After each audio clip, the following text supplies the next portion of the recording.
ನಮಸ್ಕಾರ ವೀಕ್ಷಕರೇ, ಶ್ರೀಗರಿ ವಾರ್ತೆಗರಿಗೆ ಸ್ವಾಗತ. ದಿನಾಂಕ ಆಗಸ್ಟ್ 13, 2026ರಂದು ಮೈಸೂರು ಕನ್ನಡಾಂಬೆ ರಕ್ಷಣಾ ವೇದಿಕೆಯ ಸಂಸ್ಥಾಪಕ ಹಾಗೂ ರಾಜ್ಯಾಧ್ಯಕ್ಷರು ರಾಜಶೇಖರ್ ಅವರ ನೇತೃತ್ವದಲ್ಲಿ ಕಾವೇರಿ ನಮ್ಮದು ಕರ್ನಾಟಕದ ಜೀವನಾಡಿ CWRC ಮತ್ತು CWMA ಆದೇಶ ಖಂಡಿಸಿ ಪ್ರತಿಭಟನೆಯನ್ನು ಮೈಸೂರಿನ ಆರ್ಗೇಟ್ ಮುಂದೆ ನಡೆಸಲಾಯಿತು. ಇದೇ ಸಂದರ್ಭದಲ್ಲಿ ಕನ್ನಡಾಂಬೆ ರಕ್ಷಣಾ ವೇದಿಕೆಯ ರಾಜ್ಯ ಖಜಾಂಚಿ ನಂಜುಂಡ, ಮಹಿಳಾ ಘಟಕದ ಅಧ್ಯಕ್ಷ ತಾರಾಜಿ, ಶಿವಕುಮಾರ್, ಹೊನ್ನೇಗೌಡ, ರವಿಗೌಡ, ಸಿಂಧುವಳ್ಳಿ ಶಿವಕುಮಾರ್, ವತ್ಸಲ, ರಶ್ಮಿ ಸಿಂಗ್, ಪರ್ವೀನ್ ತಾಜ್, ನಾಗರಾಜ್, ಹರೀಶ್, ಚನ್ನನಾಯಕ್, ವಿಷ್ಣು ಮತ್ತು ವೇದಿಕೆ ಪದಾಧಿಕಾರಿಗಳು ಉಪಸ್ಥಿತರಿದ್ದರು.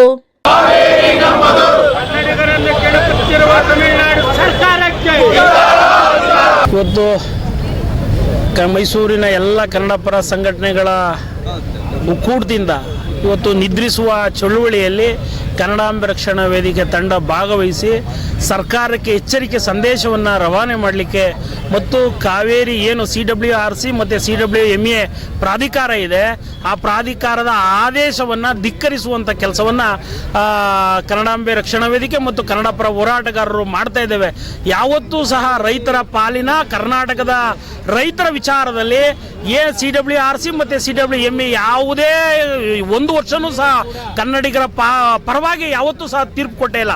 ನೆನ್ನೆ 12,000 ಕ್ಯೂಸಿಕ್ ನೀರನ್ನು ಬಿಡುಗಡೆಗೊಳಿಸಬೇಕು ಅಂತ ಹೇಳಿರೋದು ಅಕ್ಷಮ್ಯ ಅಪರಾಧ. ಏಕೆಂತಂದರೆ ಮೊದಲು 3,500 ಕ್ಯೂಸಿಕ್ ಬಿಡಬೇಕು ಅಂದರು, ಅದಕ್ಕಿಂತ ಹೆಚ್ಚಾಗಿ ಮಳೆ ಬಂದು ನೀರು ಸಾಕಷ್ಟು ಹೊರದೋಗಿದೆ. ಕಬಿನಿ ಡ್ಯಾಮು ಮತ್ತು KRS ಡ್ಯಾಮಿನಿಂದ ನೀರು ಹೋಗಿದೆ. ಆದರೆ ಮತ್ತೆ 12,000 ಕ್ಯೂಸಿಕ್ ಹೋದರೆ ಇನ್ನು ಅರ್ಧದಷ್ಟು ಕುಡಿಲಿಕ್ಕೆ ನೀರು ಅಂತ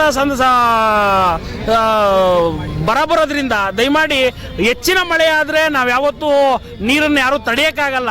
ಆದರೆ ನೀರು ಇಲ್ಲದೆ ಇರುವಂಥ ಸಂದರ್ಭದಲ್ಲಿ ಪದೇ ಪದೇ ತಮಿಳುನಾಡು ಸರ್ಕಾರ ಏನೊಂದು ಪ್ರಾಧಿಕಾರವಂತ ಒಂದು ಹೆಸರು ಹೇಳ್ಕೊಂಡು ಕನ್ನಡಿಗರ ಒಂದು ಬದುಕಿನ ಜೊತೆ ಒಂದು ಮರಣ ಶಾಸನವನ್ನು ಮತ್ತು ಬದುಕಿನ ಜೊತೆ ಚಲ್ಲಾಟ ಆಡ್ತಿರುವಂತಹ ಈ ಒಂದು ಸರ್ಕಾರಕ್ಕೆ ನಮ್ಮ ಧಿಕ್ಕಾರಗಳನ್ನು ಕೂಗ್ತಾ, ದಯಮಾಡಿ ಏನು ರಾಜ್ಯ ಸರ್ಕಾರ 3.5 ವರ್ಷಗಳ ಹಿಂದೆ ಮೇಕೆದಾಟು ಯೋಜನೆಯನ್ನ ಮಾಡ್ತೀವಿ ಅಂತ ಒಂದು ಪಾದಯಾತ್ರೆ ಮಾಡಿದ್ರೆ, ದಯಮಾಡಿ ಆ ಪಾದಯಾತ್ರೆ ನಿಮ್ಮ ರಾಜಕೀಯ ಬೆಳೆ ಬಯಸ್ಕೊಳ್ಳಿಕ್ಕೋ ನಿಜವಾಗಿಯೂ ಆ ರೈತರ ಬದುಕಿನ ಹಸಿಗೊಳಿಸ್ಲಿಕ್ಕೆ ಅನ್ನೋದು ನಮ್ಮ ಯಕ್ಷ ಪ್ರಶ್ನೆ. ದಯಮಾಡಿ 3.5 ವರ್ಷಗಳಾದರೂ ಸಹ ಮೇಕೆದಾಟು ಯೋಜನೆಯನ್ನ ಇನ್ನೂ ಪ್ರಾರಂಭಗೊಳಿಸಿದ್ದು ನಿಮ್ಮ ಯಾವ ರಾಜ್ಯದ ರೈತರ ಮತ್ತೆ ರಾಜ್ಯ ಜನಗಳ ಹಿತಾಸಕ್ತಿ ಎಷ್ಟಿದೆ ಅನ್ನೋದು ಇದರ ಮೇಲೆ ಗೊತ್ತಾಗುತ್ತೆ. ದಯಮಾಡಿ ಯಾವಾಗ ನೀವು ಮೇಕೆದಾಟು ಯೋಜನೆಯನ್ನ ಮಾಡ್ತೀರಿ, ಇವಾಗಲಾದರೂ ನಿಮ್ಮ ಯೋಜನೆ, ಯಾಕೆಂತಂದ್ರೆ ಈಗಿನ ಮುಖ್ಯಮಂತ್ರಿಗಳಿರುವಂಥ DK ಶಿವಕುಮಾರ್ ಅವರ ನೇತೃತ್ವದಲ್ಲಿ ಮೇಕೆದಾಟು ಯೋಜನೆಗೆ ಬಹಳ ಅದು ಕೋವಿಡ್ ಅಂತ ಸಂದರ್ಭದಲ್ಲಿ ಪಾದಯಾತ್ರೆಯನ್ನೇ ಮಾಡಿದ್ರಿ.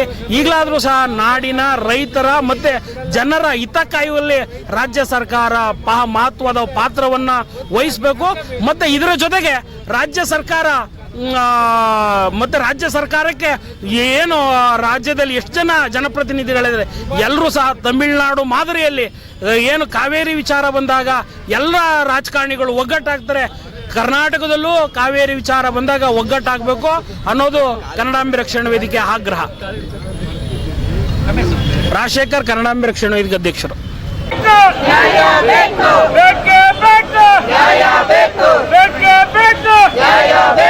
ಏನೇ ಬರಲಿ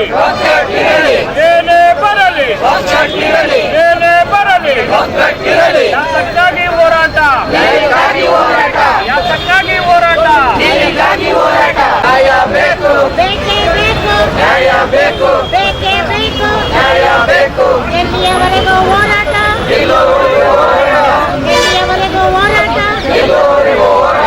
ಬೇಕೇ ಬೇಕು, ನ್ಯಾಯ ಬೇಕು, ಬೇಕೇ ಬೇಕು, ನ್ಯಾಯ ಬೇಕು, ಬೇಕೇ ಬೇಕು, ನ್ಯಾಯ ಬೇಕು. ಮತ್ತೆ ಮುಂದಿನ ವಾರ್ತೆಗರಿಯಲ್ಲಿ ಭೇಟಿಯಾಗೋಣ. ಶ್ರೀಗರಿ, ನಿಮ್ಮ ಮನದಾಳದ ಗರಿ.